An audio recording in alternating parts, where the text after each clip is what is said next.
النهارده هنعمل كفتة كريم باشا. أيوه، كفتة كريم باشا الإسكندراني. تعالوا نشوف المكونات بتاعتنا ونبتدي نعملها واحدة واحدة. زي ما انتوا شايفين، فول صويا، بيكنج باودر، خلطة كفتة، كنور طعم الجبنة، كيس صلصة من 2 جنيه ونص، والسبع بهارات بتاع الكنور، ومرق الدجاج. بعد كده حوالي 50 جرام لحمة، بصلتين صغيرين، فلفل رومي، ومعانا 5 طماطم أو 4 طماطم وقرن شطة مولع. معانا شوية زيتون للتزيين بردك متقطعين قطع صغيرة، ومعانا طماطم متقطعة قطع صغيرة زي ما انتوا شايفين اهي قطع صغيرة.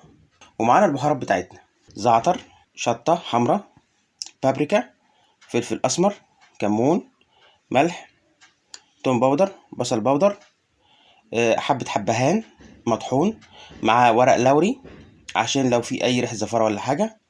ومعانا قرفة، سنة قرفة صغيرة، تمام. ومعانا كزبرة ناشفة. يلا بينا، خليكم معانا، اوعوا تروحوا في حتة. وزي ما انتم شايفين الزيت ابتدى يتقدح اهو.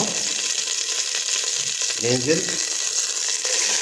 بفول الصويا بتاعنا بعد ما نقعناه في ميه سخنة، ونقلب لغاية اما يشرب. مش هنحط عليه اي اضافات، تمام.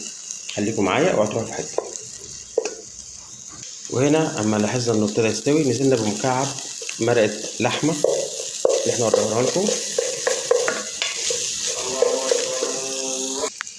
واخيرا بعد ما خدت تشويحة كاملة هنطفي عليها ونسيبها تبرد شوية، ونروح نجهز حاجتها. اوعوا تروحوا في حتة. واخيرا خلصنا. زي ما انتم شايفين، بعد ما الفول الصويا استوى بينا ومكسناه بمرقة اللحمة او الدجاج، حطينا اللحمة المفرومة بتاعتنا زي ما انتم شايفين، وحطينا نزلنا بالبهارات بتاعتنا اهي عشان نعمل العجينة بتاعتنا كاملة، تمام. وبعد كده هننزل بايه؟ بالبصل المفروم بميته بالثوم.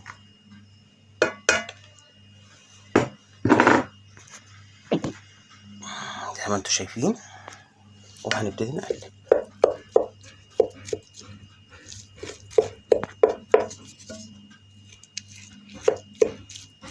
خليكم معانا، اوعوا تروحوا في حته. بعد ما قلبنا شويه ننزل بالصلصه بتاعتنا، حوالي معلقتين صلصه، نص الكميه، ونقلب.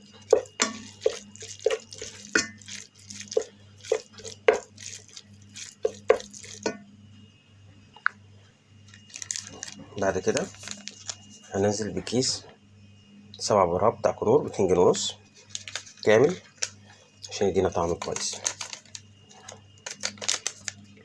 ونقلب.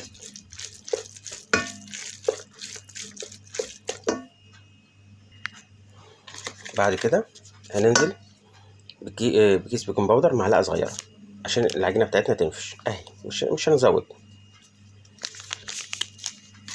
ونقلب. يا ريت اللي ياكل اشتراك. شايفين العجينه بتتقل معانا ازاي؟ وبعد كده هننزل بمعلقتين من خلطة الكفتة من ايزي كوك، مش هنكتر، هتدي طعم الكفتة بس، ونقلب.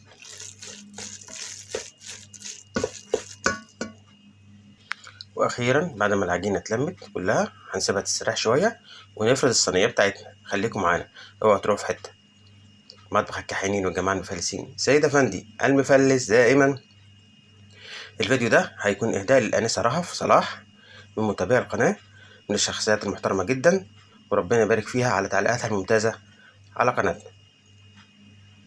ورجعنا لكم اعزائي مشاهدي القناة بعد ما جبنا الصينية بتاعتنا اللي هنحط فيها الخلطة بتاعتنا، وحطينا فيها معلقتين زيت كبار، وهندهن الصينية كلها عشان مفيش حاجة تلزق فيها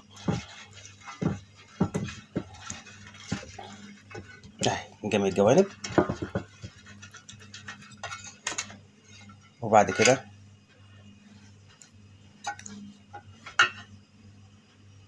زي ما انتم شايفين هنقوم نازلين بالطماطم بتاعتنا ونفردها في قلب الصينية.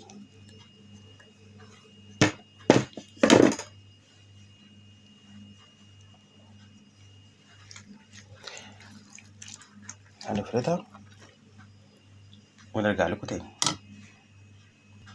ورجعنا لكم بعد ما فردنا الصينية، وهنبتدي نصبع الكفتة أو نعملها دواير زي ما انتوا عاوزين، هنوريها لكم دلوقتي. وأخيرا صبعنا الكفتة، الكمية بتاعتنا عملت معانا 15 صباع كبار زي ما انتوا شايفين. وهنبتدي بقى نزود الإضافات بتاعتنا، زيتون، يلا، وادي اهو ما بينها بيدي طعم جميل جدا.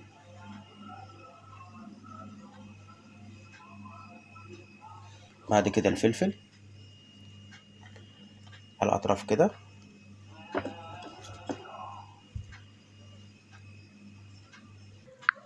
بعد ما جبنا بقى الحاجه بتاعتنا وحطيناها، نحط الطماطم بتاعتنا اللي احنا كنا حاجزينها شرايح اهي اهي، تدي ميكس طعم حلو جميل جدا. ومعنا الفلفل مقطعينه سمبوكسات، فلفل حراق.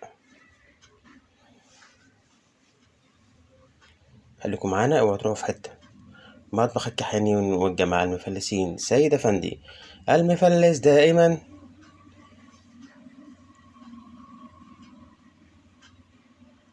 واخيرا زي ما انتم شايفين كفتة كريم باشا الاسكندراني.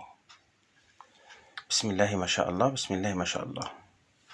خلصت وعلى الفرن عشماوي على درجة حرارة 180 درجة مئوية، تمام. ونسيبه يسخن الأول ونسيبها حوالي نص ساعة، وهتشوفوا أحلى كفتة هتاكلوها، كفتة كريم باشا الاسكندراني. يلا بينا على عشماوي. ودينا ولعنا المعلم عشماوي على الشواية اللي تحت، تمام، لمدة نص ساعة وسخن. وهنبتدي نحط الأكلة بتاعتنا. بسم الله الرحمن الرحيم. بنسمي الله وبالهنا والشفا. كل سنة وانتم طيبين ودمتم بخير على قناة مطبخ الكحانين وجماعة المفلسين، سيد أفندي المفلس دائما. اوعوا تنسوا اللايك والاشتراك والشير على قناتنا، والسلام عليكم ورحمة الله وبركاته. إهداء إلى الآنسة رهف صلاح. أخيرا زي ما انتم شايفين كفتة كريم باشا خلصت. حطينا عليها شوية الجبنة اللي هما بتوع كنور، حبة صغيرين. وكان عندي شوية صلصة كاتشب حار زينا بيهم، وبالهنا والشفا.